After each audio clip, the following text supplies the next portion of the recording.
प्रभु यीशु मसीह के पवित्र नाम में आप सबको जय मसीह की। परमेश्वर का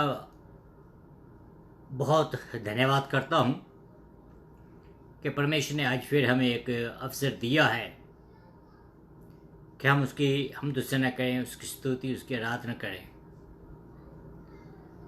बड़ी खुशी होती है जब मैं आप लोगों से रूबरू होता हूँ, आप लोगों से बातचीत करता हूँ, आप लोगों से कमेंट जो है वो जो मुझे मिलते हैं उनको देखकर सुनकर बहुत खुशी होती है। तो आज भी एक और नया खुदा ने हमें दिया है दिन कि हम उसकी आराधना, उसकी स्तुति, उसकी प्रशंसा करें। तो आइए हम खुदावंद की महिमा के लिए एक गीत गाएं और गीत के बाद हम प्रार्थना में जाएंगे और उसके बाद जो है आज का जो वचन है खुदा ने हमें दिया उसको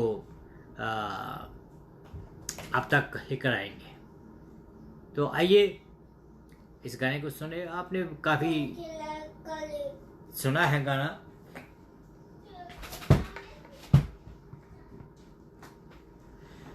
मैंने कल्ला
प्रभु जी तेरा धन्यवाद करते हैं आज के इस सुंदर अवसर के लिए, जो पिता परमेश्वर में इस बात को याद दिलाता है कि हम चाहे कहीं भी क्यों ना हों, हम किसी भी लादे में क्यों ना हों, तो पिता परमेश्वर हमारे अकेला नहीं छोड़ता है, तो हमारे साथ रहता है। इसलिए पिता परमेश्वर बड़े गौरव के साथ हम ये बात कह सकते हैं कि मैं अकेला नहीं हूँ, तो मेरे साथ है। सचमुच पिता परमेश्वर, जैसे तूने सदरक मिशक अबेदनगो को भलती आग में नहीं छोड़ा, ओ पिता परमेश्वर, वैसे ही तो आज भी तू हमारे साथ है। आज भी तू पिता परमेश्वर तेरा वचन में बताता है कि अगर तू पानी के बीच में होकर चले, पानी तुम्हें नहीं डुबो पाएंगी। अगर तू आग के बीच होकर चले तो आग तुझे नहीं झुलसाएंगी। सचमुच पिता परमेश्वर तेरा वचन में बताता है कि तू अपने लोगों की रक्षा करता है। तेरा वचन में बताता है कि तू अपने लोगों को संभालता है। पिता परमेश्वर तेरा वचन कहता है कि जैसे तूने पौलुस अते सिलास को पिता परमेश्वर जब वो जेल के बीच में बंद थे, जब पिता परमेश्वर 4 सफेरे वो जकड़े हुए थे, पहरे बहुत कड़ड़ थे, लेकिन फिर भी पिता परमेश्वर उनकी प्रार्थना को सुनकर, उनके आराधना को सुनकर तूने पिता परमेश्वर जेल के सब बंद दरवाजों को तोड़ डाला। हालेलुया। आज पिता परमेश्वर इसी रीति से मैं तेरा दास होने के नाते आज प्रार्थना करता हूँ पिता परमेश्वर, अगर कोई पिता परमेश्वर आज किसी भी किस्म से पिता परमेश्वर किसी भी बंधनों में आज फंसा हुआ है, या किसी भी किस्म के पिता परमेश्वर संगल लोग से जकड़ा हुआ है, ओ पिता परमेश्वर यीशु के नाम से वो संगल टूट जाए, यीशु के नाम से जंजीरें टूट जाए, यीशु के नाम से तेरे लोग आजाद हो जाए। प्रभु जी, हर एक बीमारी जाती रहे, हर एक परेशानी जाती रहे, ओ प्रभु जी गरीबी की लानत जाती रहे, ओ हर एक जो शराब है यीशु के नाम से जाता रहे, हर एक जो पिता परमेश्वर नशे की लानत है वो जाती रहे, हर एक जो प्रभु जी किसी भी किस्म की लानत है तो आप तेरे लोगों के ऊपर यीशु के नाम से वो जाते रहे। अपने लोगों पर दया कीजिए मेरे यीशु राजा। पिता परमेश्वर तेरा वचन में बताता है कि किस रीति से तू मूसा के साथ रहा। ओ पिता परमेश्वर, आगे बहुत बड़ा दरिया था, पीछे फिरौन की फौजें थी, ले वो पिता परमेश्वर घबरा गया था, पता नहीं था वो क्या करे, पता नहीं चलता था कि कौन सा रास्ता निकाले। लेकिन प्रभु जी जब उन लोगों ने तेरे सामने अपने घुटने टेके, तेरे सामने अपनी आवाजों को बुलंद किया, तूने पिता परमेश्वर उनकी आवाजों को सुना, और पिता परमेश्वर तूने उस नदी को, उस दरिया को हुक्म दिया, और नदी और दरिया सूख गए, यीशु के नाम से वो सूख गए। हालेलुया। पिता परमेश्वर इस रीति से आज हमें नहीं पता कि हमारे सामने कौन से दरिया है, हमें नहीं मालूम कि कौन से डर है हमारे सामने, लेकिन पिता परमेश्वर तुम महान है। तो पिता परमेश्वर हमारे इस डर को अपने पवित्र नाम से जीत लिया है। तूने पिता परमेश्वर, तू कहता कि मैं जयवंत हूं, तूने मृत्यु को जीत लिया है। आज पिता परमेश्वर जितने भी तेरे लोग पिता परमेश्वर कोई भी आज इस समय अगर वो डर में रह रहा है, किसी भी किस्म का डर है जो उनके, उस डर को प्रभु जी तू दूर करने वाला खुदा है, तू रास्ते निकालने वाला खुदा है। पिता परमेश्वर मैं तेरे लोगों के लिए प्रार्थना करता हूँ मेरे खुदा कि अपने लोगों को अपने हाथों में ले, अपनी आशीष बरकत दीजिए प्रभु जी, जिससे तेरे नाम को महिमा मिले, तेरे नाम को जलाल मिले। पिता परमेश्वर उन्हें दीजिए कि आज के वचन के द्वारा हर एक बंधन टूट जाए मेरे यीशु, आज के बंधन के द्वारा हर एक जो वह है वो चला जाता रहे। आज को जो पिता परमेश्वर आज किसी भी किस्म की जंजीरों में फंसा हुआ है, वो जंजीरें यीशु के नाम से इस वचन के द्वारा टूट जाए। हालेलुया। मेरे खुदावंत तो बड़ा परमेश्वर है, तो प्यार करने वाला खुदा है, तो अपने लोगों को प्यार करता है, इसलिए धन्यवाद करता हूँ। मेरे अनुग्रह का स्वर्गीय परमेश्वर तू मेरे ऊपर भी ध्यान कीजिए, जब मैं प्रभु जी तेरे वचन को खोलूं, प्रभु जी तेरी आशीष पाऊं। प्रभु जी हालेलुया, तेरा धन्यवाद हूँ। तेरे लोग आज बहुत तहत की आशीष पाए मेरे खुदावंत। तो मेरे अजीजो परमेश्वर का धन्यवाद हो कि परमेश्वर ने एक बार फिर हमें अपने पास आने का मौका दिया है। आज जो परमेश्वर का वचन है वो बहुत ही खुशी वाला वचन है और आप लोगों उसको जरूर पसंद करेंगे और आशीष भी पाएंगे। तो आइए हम परमेश्वर के वचन की ओर बढ़ते हैं। जो आज का जो वचन है प्रकाशित वाक्य की किताब, उसका आखिरी जो अध्याय है, आखिरी अध्याय, उसकी तरफ हम आज बढ़ेंगे। और ये जो वचन है, मैं अपने आप में आपको ये कहना चाहता हूं कि मुझे बहुत आशीष मिली है जब मैं इन वचनों को तैयार कर रहा था आपके लिए। तो आइए हम, अगर आपके पास आपकी बाइबल है तो आप अपनी बाइबल को खोल सकते हैं। प्रकाश की पोथी, रेवलेशन की किताब, उसका 22 अध्याय, उसकी पहली 6 आयतें मैं आपके सामने पढ़ूंगा। फिर उसने मुझे जीवन के जल की नदी दिखाई जो स्फटिक के समान स्वच्छ थी और जो परमेश्वर और मेमने के सिंहासन से निकलकर नगर के मुख्य मार्ग के बीच बहती है। नदी के दोनों किनारों पर जीवन का वृक्ष था जिसमें 12 प्रकार के फल लगते थे। वह प्रति माह फल देता था और इस वृक्ष की पत्तियां जाति जाति की चंगाई के लिए है। फिर वहां कोई श्राप न रहा, पर इस नगर में परमेश्वर और मेमने का सिंहासन होगा और उसके दास उसकी सेवा करेंगे। वे उसके मुख को देखेंगे और उसका नाम उनके मस्तकों पर होगा। फिर कोई रात ना होगी, उन्हें ना दीपक ना सूरज के प्रकाश की आवश्यकता होगी, क्योंकि प्रभु परमेश्वर उन्हें प्रकाश देगा और वे जुग न जुग राज्य करेंगे। तब उसने मुझसे कहा, ये बातें विश्वसनीय और सत्य हैं। प्रभु ने जो नबियों के आत्माओं का परमेश्वर है अपने स्वर्गदूत को भेजा कि अपने दास को ये बातें दिखा दें जिनका शीघ्र होना जरूरी है। इनका पूरा होना बहुत जल्दी है। खुदावंद अपने वचन के पढ़े और सुनने पर आशीष दे। आमीन। मेरे जो सबसे पहले कि मैं आप सबको प्रभु यीशु मसीह के पवित्र नाम में जय मसीह की कहता हूं और आपसे निवेदन करता हूं कि आप इस वीडियो को लाइक करें, वीडियो को शेयर करें, ताकि जो दूसरे लोग हैं वो भी इस वीडियो को सुन सके और आशीष पा सके।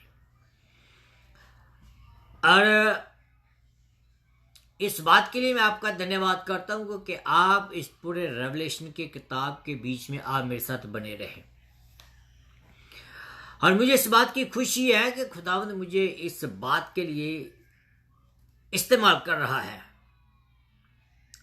पिछले हफ्ते हमने देखा था कि नए यरूशलेम के बारे में और उसकी सुंदरता के बारे में, और साथ साथ उसके नागरिक जो थे उसके बारे में भी हमने देखा था। उनके बारे में हम इन बातों को जारी रखेंगे, पर कुछ बातें जो है वो हमारे लिए जो बहुत ही समझना जरूरी है। आज का जो वचन है ये भी बहुत ही सुंदर वचन है। आज हम जीवन के जल की जो नदी है उसके बारे में और उसकी विशेषताओं के बारे में सीखेंगे। बहुत ही दिलचस्प बातें हैं इसके बारे में, और जीवन का जो पेड़ है उनके बारे में भी जो दिलचस्प बातें हैं उनको हम ध्यान में रखेंगे। जीवन जल के बारे में अगर पुराने नियम में आप पढ़ें तो पुराने नियम में आपको जीवन जल के बारे में 3 अलग अलग नबियों ने नबूवतें की थी। पहली नबूवत जो इस्राएल के बाबल की बदवाई के पहले जो जोएल नबी ने की थी, जोएल नबी की किताब उसका 3 अध्याय उसकी 18 आयत में आप पढ़ सकते हैं। जो दूसरी बात जिक्र आता है जीवन जल के बारे में और जीवन नदी के बारे में, वो बदवाई जब इस्राएल बंदी बनाकर ले गए थे उस समय की बात है। हिजकियेल की किताब उसका 47 अध्याय 1 आयत से लेकर 9 आयत तक। फिर जो तीसरी बार इसका जो जिक्र आता है वो इसका जिक्र आता है बदवाई के बाद, गुलामी के बाद का जिक्र आता है। वो आपको जिक्राय नबी की किताब उसका 14 अध्याय उसकी 8 आयत में मिल सकता है। बाइबल के शुरू से ही नबियों का जो वर्णन है, नदियों का जो वर्णन है शुरू से दिया गया है। अगर आप उत्पत्ति की किताब में देखें तो अदन की वाटिका में एक सुंदर नदी निकलकर 4 दरारों में बहती थी, और इन नदियों का जो नाम है, इन नदियों का नाम है पिशोन, हिदकेल, गियोन और फरात नदी। और इन नदियों के बारे में हम देखें, इनकी विशेषताओं के बारे में देखें तो जो पिशोन नदी है वो जल प्रयात को बताती है। गिहोन जो है वो अनुग्रह की नदी के बारे में बताती है, अनुग्रह के बारे में। और जो हिदकेल है वो शीघ्र गर्मी के सीजन के बारे में बताती है। जो आखिरी है फरात नदी, उसको कहा गया कि फलदायक नदी। ये नदियां जो हैं पवित्र आत्मा के विभिन्न कामों को दर्शाती हैं। मैं कोशिश करता हूं कि इन चीजों को आपके सामने रेफरेंस के साथ रखूं, या इन चीजों को मैं आपके सामने इस रीति से, इस कदर से आपके साथ रखूं कि आप जो है समझ सके। अगर हम नए नेम को समझना है हमने, तो हमने पुराने नेम में जाना ही होगा। पुराने नेम की जो बातें हैं वो नए नेम में हमें दिखाई देती हैं। तो ये जो नदियां हैं, ये नदियां पवित्र आत्मा के अलग अलग कामों को नए नेम में बताती हैं। परमेश्वर के लोगों के जीवन जो है वो हरे भरे रहते हैं। इन बातों को दर्शाने के लिए उनकी तुलना जो है नदी के किनारे लगाए हुए दरख्त के साथ की गई है। जहां मैंने देखा है कि एक दरख्त है वो नदी के किनारे लगा हुआ है और उसके जो पत्ते हैं वो हरे भरे रहते हैं, मुरझाते नहीं है। जो आदमी, जिस आदमी के बीच में पवित्र आत्मा है, जो आदमी या औरत, बूढ़ा, नौजवान, बच्चा पवित्र आत्मा के द्वारा चलाया चलता है, वो हमेशा हरा भरा रहता है। उसको दुख भी आए, परेशानियां भी आए, चिंता भी आए, लेकिन वो आत्मिक तौर पर वो खुश रहता है।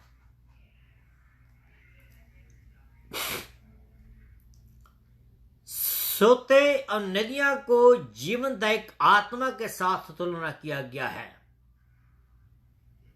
जो मसीह पर विश्वास करते हैं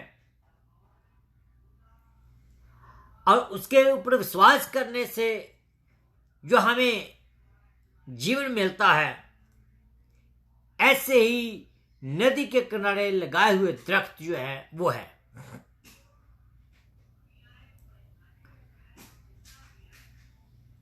पर्व के मुख्य दिन, नवे नियम की बात मैं कर रहा हूं अभी, जो पर्व मनाया गया था उसका जो मुख्य दिन प्रभु यीशु मसीह पुकार कर कह रहे थे, जो मुझ पर विश्वास करेगा उसके अंदर में जीवन जल की नदियां बह निकलेंगी।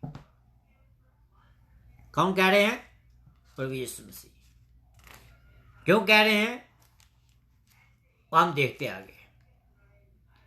कहता कि जो मुझ पर विश्वास करेगा उसके बीच में जीवन जल की नदियां बह निकलेंगी। मीनिंग के पवित्र आत्मा के स्रोते उसके जीवन से निकलेंगे। पवित्र आत्मा के फल दिखाई देंगे। सिर्फ कहने से नहीं, फल दिखाई देने चाहिए। जेलस पवित्र आत्मा का फल नहीं है। ईर्ष्या पवित्र आत्मा का फल नहीं है। एक दूसरे को नीचा दिखाना पवित्र आत्मा का फल नहीं है। अपने आप की बढ़ोतरी करना पवित्र आत्मा का फल नहीं है। अपने आप को ऊंचा करना, दूसरे को नीचा दिखाना पवित्र आत्मा का फल नहीं है। कहने से तो मैं भी कह सकता हूं कि मैं बहुत हलीम हूं, मुझे कोई भी बात आकर कह दे तो बस सुनकर चला जाऊंगा, लेकिन ऐसा होता नहीं है जब तक पवित्र आत्मा आपके बीच में वास नहीं करता है। जो कोई मेरे पर विश्वास करता है उसके जीवन में जल की नदियां बह निकलेंगी। और ये सब कुछ प्रभु यीशु मसीह के जो वचन थे, ये पेंतिकुस्त के दिन जो है वो पूरे हुए। जितनों ने भी विश्वास किया था उस समय, आत्मा से भरकर जिस प्रकार वो आत्मा में बोल रहे थे, आत्मा में बोलने की सामर्थ्य उन लोगों ने पाई, वो सब के सब अलग अलग भाषाओं में बोलने लगे। पवित्र आत्मा के नदियां उनके बीच में बहने लगी।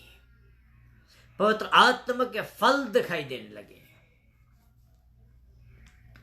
The day they see the Holy Spirit, they were not the same. They totally change. They totally change.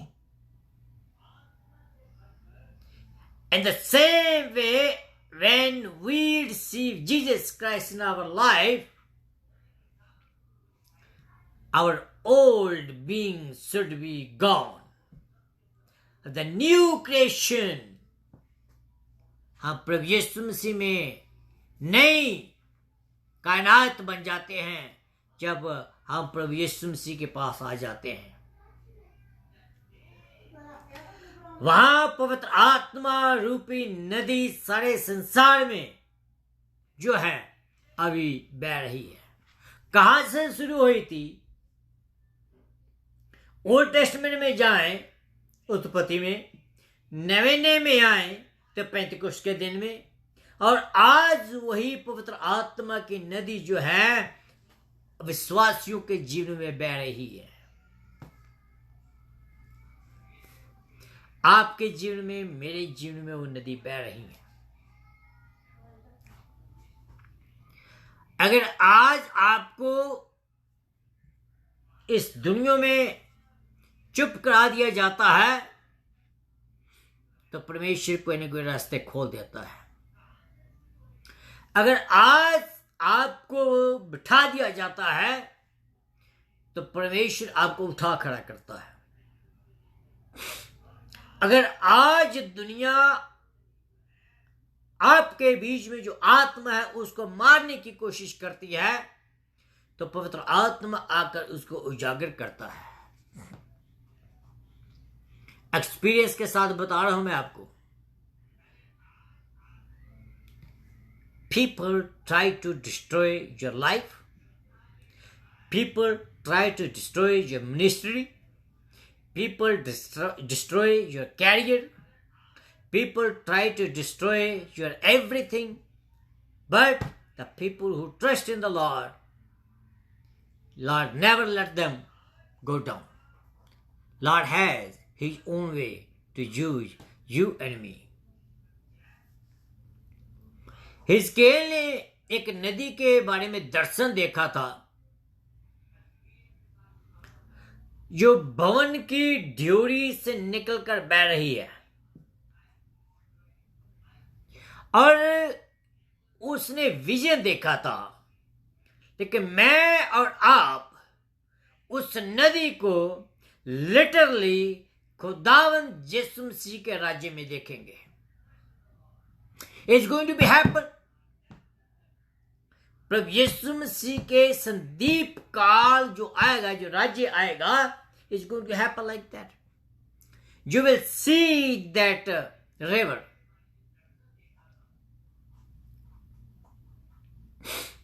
परमेश्वर का और मेमने का सिंहासन जो है, उसके नीचे से वो नदी बहेगी।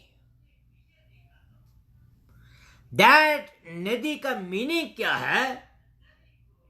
आशीषों का चिन्ह। When you will be in heaven, when you will be with the Lord forever and ever, you will see blessing after blessing, blessing after blessing. बच्चे में लिखा है कि वहां कोई श्राप नहीं होगा, वहां अंधेरा नहीं होगा, वहां कोई बीमारी नहीं होगी। Everything will be blessing after blessing, one after another, one after another. हिजकिय्येल ने जो नदी की बात कही है, उस नदी का नाप जो है वो नापा गया है। हिजकिय्येल कहता है कि उस नदी का जो पानी का जो नाप है, वो पहले टखने तक पहुंचा, फिर घुटने तक पहुंचा, फिर कमर तक पहुंचा, और उसके बाद तरने पर भी पार करने की जो बात कह डाली। इसका मीनिंग क्या है? क्या कहना चाह रहा है हिजकिय्येल? जहां उसको पानी नापने की क्या जरूरत है? इसने देखा था, लेकिन पूरा होने वाला है। Let me tell you something.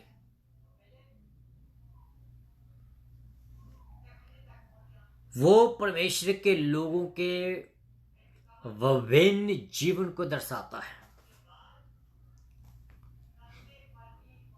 घुटनों तक पानी जो है, वो आत्मिक बालकपन को बताता है।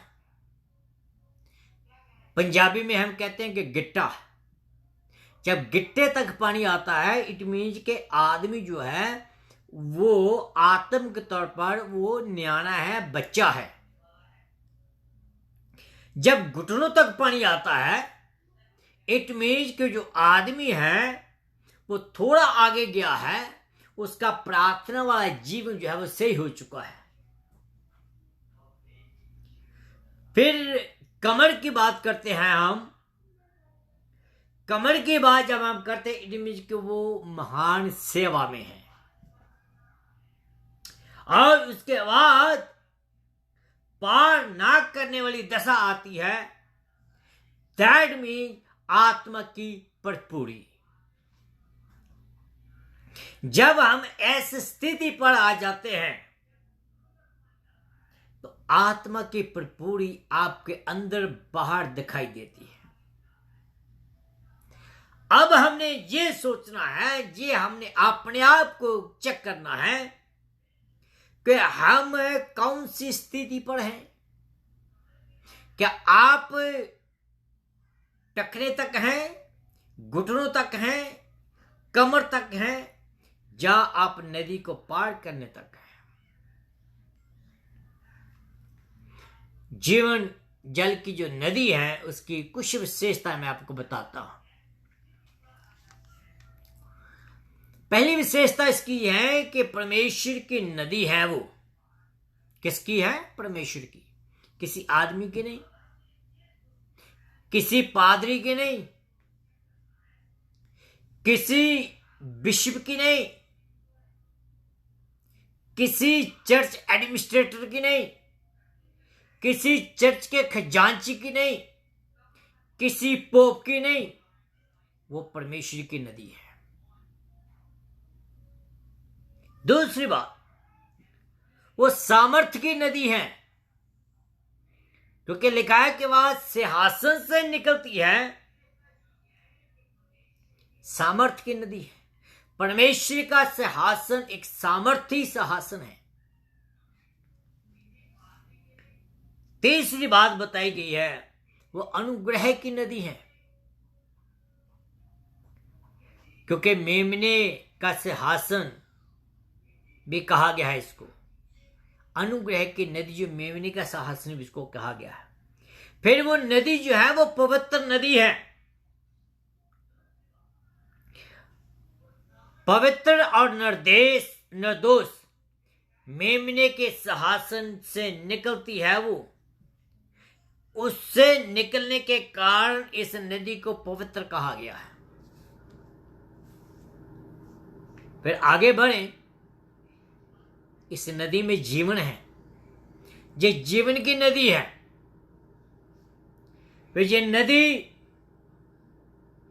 कभी सूखने वाली नहीं है, हमेशा हमेशा चलती रहेगी। मीनिंग कि आप जब तरने के लायक हो जाएंगे तो आपकी जो ब्लेसिंग जो है वो रुकने वाली नहीं है। आपकी ब्लेसिंग जो है कीप कंटिन्यूस ब्लेसिंग जो है रहेगी आपके पास। लिखा है जल की बहुतायत होने के कारण ये नदी जो बहती रहती है। जिसके जीवन में परमेश्वर का सिंहासन है, उन जीवनों में जीवन के जल की जो नदियां हैं उसकी विशेषताएं दिखाई देती है। अगर मेरे और आपके जीवन में परमेश्वर का सिंहासन नहीं है तो ये जो नदी की विशेषताएं हैं वो मेरे और आपके जीवन में दिखाई नहीं देने वाली।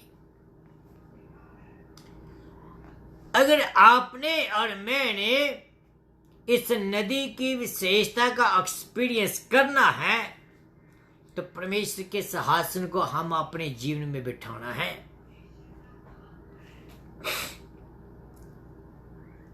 हम आगे बढ़ते हैं जीवन के पेड़ के बारे में।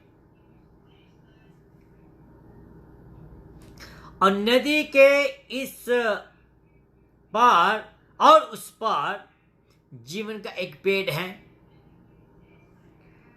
और इस पेड़ के ऊपर 12 प्रकार के फल लगते हैं और वह हर महीने फलते हैं।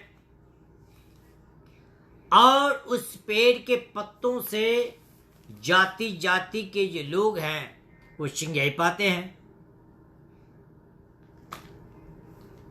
नया यरूशलेम एक फिरदौस के समान है। अदन के बाद की मनोहरता सिर्फ 2 आदमी देखने पाए थे। किसकी? अदन के बाग। Let me repeat it again. जो अदन का बाग था उसकी सुंदरता सिर्फ 2 आदमी देख पाए थे, आदम और हवा। लेकिन इस नगर जो नया यरूशलेम है, इस नगर की सुंदरता हर एक विश्वासी, उसमें आप है और मैं हूं, हर एक विश्वासी उसको देखने पाएगा। मैं बात कर रहा हूं हर एक विश्वासी की। हर एक विश्वासी मीन हर एक जात से। डजंट मैटर कि वो सिख हैं, हिंदू हैं, यहूदी है, जेंटल है, बुद्धिस्ट है, जैन है, काला है, गोरा है, ब्राउन है, पीला है, किसी भी कलर का क्यों नहीं है, जिसने भी यीशु मसीह पर विश्वास किया वो इस नगर की सुंदरता का तजर्बा जरूर करेगा।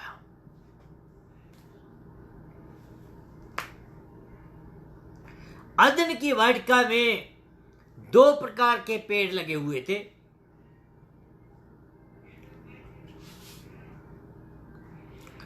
एक भले और बुरे का ज्ञान का, और दूसरा जीवन का पेड़।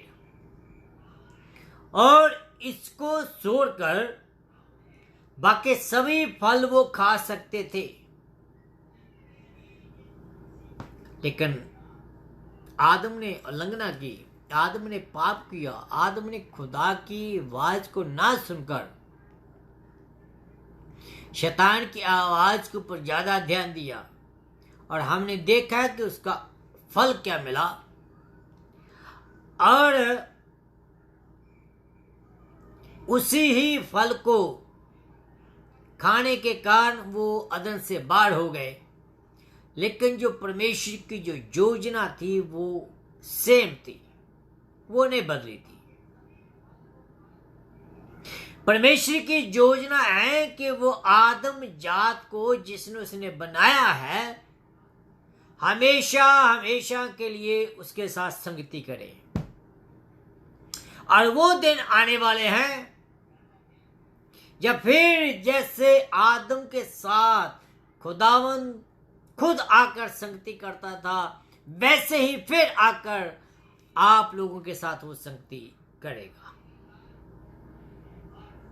उसकी लालसा यही है, वो चाहता ही यही है कि वो आपके साथ संगति करे। इसलिए वो कहता है रेवलेशन की किताब उसका 3 अध्याय के बीच में कि मैं तेरे दिल पर खड़ा हूं, अपने दिल का दरवाजा खोल और मैं तेरे दिल के अंदर आना चाहता हूं, मैं तेरे साथ बैठकर खाना खाना चाहता हूं, मैं तेरे साथ संगति करना चाहता हूं। यही परमेश्वर की ख्वाहिश है। लेकिन आदम ने क्या किया था? उसने अदन बाग का दरवाजा बंद करवा दिया था। फिर लिखा है जो जीवन के पेड़ में 12 प्रकार के फल होंगे और वह 12 महीने लगेंगे, अर्थात सदा फलने वाला दरख्त, सदा काल के जीवन में सदा काल रहने वाला फल, जीवन की जो प्रसिद्धता है उसको बताता है। फिर आगे लिखा है कि पेड़ की पत्तियां जो हैं वो जाति जाति के लोगों की चंगाई के लिए है। इट मीन्स के उस युग में कोई भी बीमार ना होगा, क्योंकि लिखा है ना मृत्यु होगी, ना शोक होगा, ना विलाप होगा, ना पीड़े होगी। सदा के लिए मौत और उसके साथ संबंधित सारी बातें दूर की जाएंगी। फिर ऊपर जो हमने पढ़ी है, जो आयतें पढ़ी हैं, इसका क्या मीनिंग है? परमेश्वर अपने लोगों को चंगाई देना चाहता है। परमेश्वर अपने लोगों की चिंता करता है। जीवन के पेड़ पवित्र लोगों के आत्मिक जीवन के लिए एक दृष्टांत ठहराया गया है। जीवन का पेड़ पवित्र लोगों की आत्म के जीवन को बताता है। अगर आपका जो पवित्र जीवन है परमेश्वर के साथ है, परमेश्वर के साथ जुड़ा हुआ है, परमेश्वर में आपकी जड़ें मजबूत हैं, तो आपके जीवन में फल 12 महीने लगते रहेंगे। मीनिंग कि आप 12 महीने आशीष पाते रहेंगे। लिखा है पेड़ जड़ पकड़ा हुआ था। विश्वासी मसीह में जड़ पकड़े हुए हैं। इस पेड़ का सदा काल का जीवन, विश्वासी भी अनंत काल के जीवन के वारस होंगे। जीवन के पेड़ जो है फलदायक है। मसीह जीवन में आत्मा के फल आएंगे। फिर इस पेड़ की एक और विशेषता है कि नदी के किनारे जीवन का पेड़ है। पवित्र आत्मा रूपी जीवन के जल में विश्वासी का जो जीवन है सदा सींचता रहता है। मैं ये नहीं कह रहा हूं कि आपके जीवन में दुख नहीं आएंगे, मुसीबत नहीं आएंगी, आएंगे, लेकिन परमेश्वर आपको उसमें रहने नहीं देगा।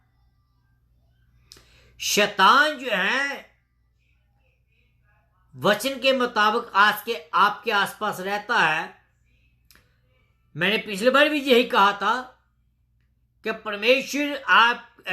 शैतान आपके शरीर को दुख दे सकता है, लेकिन आपकी आत्मा को टच नहीं कर सकता है, क्योंकि आपकी जो आत्मा है वो पवित्र आत्मा के द्वारा मोहर लगाई हुई है। आप परमेश्वर के द्वारा सुरक्षित हैं।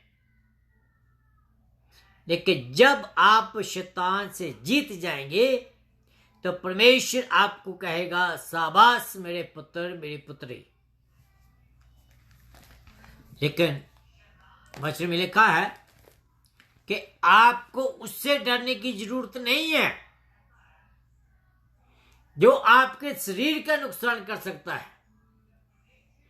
उससे डरने की जरूरत है जिसके वश में आत्मा और शरीर है, वो प्रभु यीशु मसीह है। उसकी आराधना करने की जरूरत है।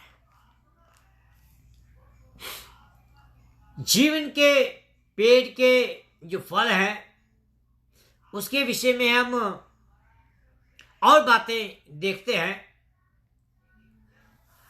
और जैसे मैंने पहले कहा था कि जो रेवलेशन की किताब 22 अध्याय है, इसमें बहुत ज्यादा मटेरियल है। इसको मैं आगे ले जाऊंगा और इसके मैं कहा 3 या 4 मैं इसके हिस्से करूंगा। और जो ये है पेड़ का फल देखने में मनमोहना है, खाने में अच्छा है, बहुत ही फलदायक है, बहुत ही लाभदायक है। इसमें बहुत ताकत का फल निकलता है। इसमें विभिन्न प्रकार के फल हैं और ये सदा प्राप्त करने वाला फल है। ऐसा फल हमने इस जीवन में कभी नहीं देखा। कोई भी आज तक मैंने दरख्त नहीं देखा जिसमें 12 महीने फल लगते हों। मैंने आज तक वो दरख्त नहीं देखा जो हमेशा हरा भरा रहता हो। लेकिन परमेश्वर के राज्य में आपका जीवन और मेरा जीवन हमेशा हरा भरा रहेगा। आगे लिखा है दासों की सेवा के बारे में। इसको मैं पूरा खत्म तो नहीं कर पाऊंगा, इसको जारी रखूंगा। मैं इसको थोड़े समय के बाद खत्म करने वाला हूं। दासों की सेवा जो है उसके बारे में थोड़ा सा बताना चाहता हूं आपको। कहता है फिर श्रापना होगा।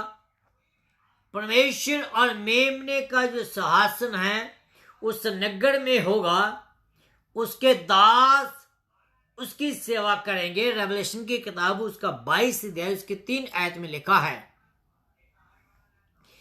इस वचन में जो सेवा शब्द आया है, जो शब्द का प्रयोग किया गया है, ये विशेषकर आराधना के बारे में बताया गया है। परमेश्वर के दास उसकी सेवा करेंगे, मीन्स परमेश्वर के दास उसकी आराधना करेंगे। जब से इस सृष्टि की जब से दूतों की सृष्टि हुई है, तब से वो परमेश्वर की आराधना करने में लगे हुए हैं, और वो आराधना स्वर्ग में भी लगातार जारी रहेगी। और उस आराधना को मैं और आप करेंगे। शुरू से लेकर हमने 4 और 5वें अध्याय में भी देखा था कि जो दूत हैं उसको दंडवत करते हैं,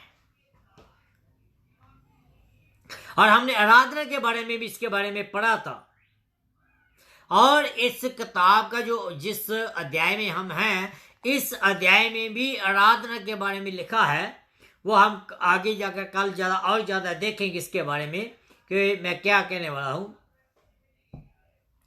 लेकिन मैं एक बात आपको बताना चाहता हूं कि परमेश्वर के दासों की सेवा कब शुरू होती है और उसकी सेवा कब खत्म होगी।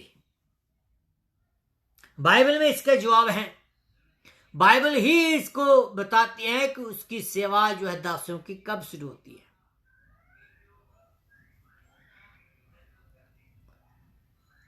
इस अध्याय के अनुसार, इस पद के अनुसार, इस आयत के अनुसार जो है मैं आपको बताना चाहता हूं, जिसमें लिखा है कि कोई श्राप ना होगा, कोई पाप ना होगा,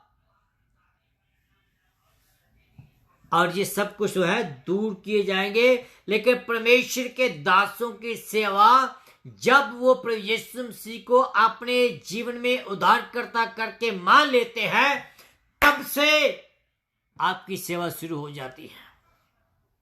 क्यों? कि परमेश्वर की जो सेवा है, परमेश्वर के दासों की जो सेवा है, वो आराधना से जुड़ी हुई है। जब आप प्रभु यीशु मसीह को अपना उद्धारकर्ता करके मान लेते हैं, तो आप आराधना करनी शुरू कर देते हैं। जब आराधना शुरू करते हैं तो आपकी सेवा जो है वो शुरू हो जाती है। मेरे अजीजों, अगर आपने परमेश्वर की आराधना करनी नहीं सीखी है, उसकी आराधना करनी सीखें। अपने हाथों को उठाकर उसका धन्यवाद करें, घुटनों के बल उसका आराधना करें, आंखें बंद करें, दिल को खोले, उसकी आराधना शुरू करें। परमेश्वर अपने आप का आपको बताएगा कि उसकी आराधना कैसे करनी है। इसमें कोई जादू मंत्र नहीं है, इसमें कोई लिखती पढ़ती प्रार्थना नहीं है। परमेश्वर ऑटोमेटिकली आपके ऊपर जाहिर करता है। हम अपनी आत्मा के साथ प्रार्थना भी नहीं कर सकते। परमेश्वर आत्मा, पवित्र आत्मा जो है, मुझे और आपको सिखाता है। मैं आपको अपनी बात बताता हूं, बहुत बार मैं अपनी आत्मा से प्रार्थना करने की कोशिश करता, प्रार्थना होती नहीं है। आखिरकार मुझे परमेश्वर के सामने गिड़गिड़ाना पड़ता है कि परमेश्वर मुझे प्रार्थना करने सिखा, और परमेश्वर मुझे अपनी आत्मा में ले जाता है और फिर मुझे अपनी आत्मा में प्रार्थना करने सिखाता है। आपकी सेवा तब से शुरू होती है जब से आप परमेश्वर को ग्रहण कर लेते हैं और आराधना शुरू कर देते हैं। आप सोचें कि आप परमेश्वर के दास और दासी हैं, आपकी सेवा शुरू हुई है या नहीं हुई। इसी ही बात को हम कल जारी रखेंगे, और कल हम इस अध्याय को खत्म नहीं कर पाएंगे, लेकिन आने वाले हफ्ते में इस अध्याय को खत्म करेंगे और उसके बाद हम कोई नई किताब शुरू करेंगे।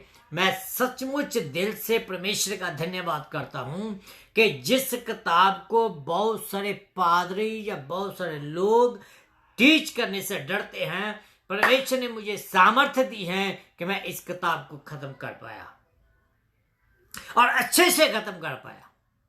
परमेश्वर का धन्यवाद हो। आइए हम अपने सिर को झुकाएं और मैं आपसे निवेदन करता हूं फिर कि इस प्रोग्राम को आप जरूर शेयर करिएगा, इस प्रोग्राम को आप लाइक करिएगा, और जब मैं अपने YouTube पर इसको डालता हूँ, YouTube पर को सब्सक्राइब करिएगा, लाइक करिएगा, जिससे और भी ज़्यादा लोग जो है इस वचन को सुन सके। खुदावंद आपको बरकत दे। आइए हम दुआ में जाएं। प्रभु जी तेरा धन्यवाद करता हूँ आज के इस दिन के लिए जो तूने हमें दिया कि तेरी आराधना, तेरी स्तुति, तेरी प्रशंसा कर सके। तो बड़ा परमेश्वर है, स्तुति के योग्य परमेश्वर है, सारा इज्जत और जलाल तेरे नाम को मिला है। पिता परमेश्वर, जितने भी सुनने वाले हैं सबको तूने आशीष दी, इसलिए धन्यवाद करता हूँ। प्रार्थना करते हो जितने अभी सुनेंगे, जो सुनने वाले हैं, उनके ऊपर भी तेरा अनुग्रह वाला हाथ हो, ताकि पिता परमेश्वर सबके सब तेरी आराधना, तेरी स्तुति, तेरी प्रशंसा करें। प्रभु जी पूरे दिन में संभालना है, रात आई है, रात भर भी संभालना, और प्रभु जी कल के लिए हम सबको तैयार कीजिए। प्रार्थना यीशु मसीह के पाक और पवित्र जलाली नाम से मांगता, सुन और कबूल कर। आमीन एंड आमीन। खुदावंद आपको बरकत दे। बाय सैमुअल मसीह, खुदावंद आपको बरकत दे। Let me pray for you specially. Okay, मेरे अनुग्रह का स्वर्गीय परमेश्वर, मैं एक बार फिर मैं प्रार्थना करता हूँ खास करके अपने भाई सैमुअल के लिए और उसके पूरे परिवार के लिए, उसके बच्चों के लिए। जब पिता परमेश्वर डिफिकल्ट सिचुएशन में रहकर तेरे लोगों की एज ए नर्स सेवा कर रहे हैं, पिता परमेश्वर अपने बच्चे को संभालिए, अपने बच्चे को हर एक किस्म से पिता परमेश्वर सुरक्षित रखे, हर एक किस्म से प्रभु जी अपने बच्चे को संभालें। कोई भी दुख, दर्द, बीमारी प्रभु यीशु मसीह के नाम से इनके पास न आने पाए, सबके सब यीशु के नाम से जाते रहें। अपने बच्चे को दिन दुगनी रात चौगुनी आशीष दीजिए, अपने बच्चे के ऊपर अपना रहम कीजिए, बच्चों को इनके परिवारों को संभालें। पिता परमेश्वर जो इसके दिल की ख्वाहिश है उनको भी पूरा करें। मेरे अनुग्रह के स्वर्गीय परमेश्वर, ए तेरे बच्चे तेरे में आगे बढ़ते चले जाओ, तेरे नाम को जलाल दे। मैं प्रार्थना करता हूं जो इनके साथ काम करने वाले हैं उनके भी पिता अनुग्रह बना रहे, ताकि वो लोग भी पिता परमेश्वर तेरे में होकर तेरी आशीष पाए और तेरे नाम को जला दे। प्रभु तो भला परमेश्वर, स्तुति के योग्य परमेश्वर है। प्रार्थना को सुना, इसलिए धन्यवाद हो। यीशु मसीह के नाम से मांगता हूँ, आमीन एंड आमीन। खुदावंद आपको बरकत दे। जितने भी आप सुन रहे हैं, खुदावंद के साथ आप बने रहिएगा। कल 8 बजे, ठीक 8 बजे मैं आपके साथ फिर आपके सामने आऊंगा। तब तक खुदावंद आपको बरकत दे। आमीन।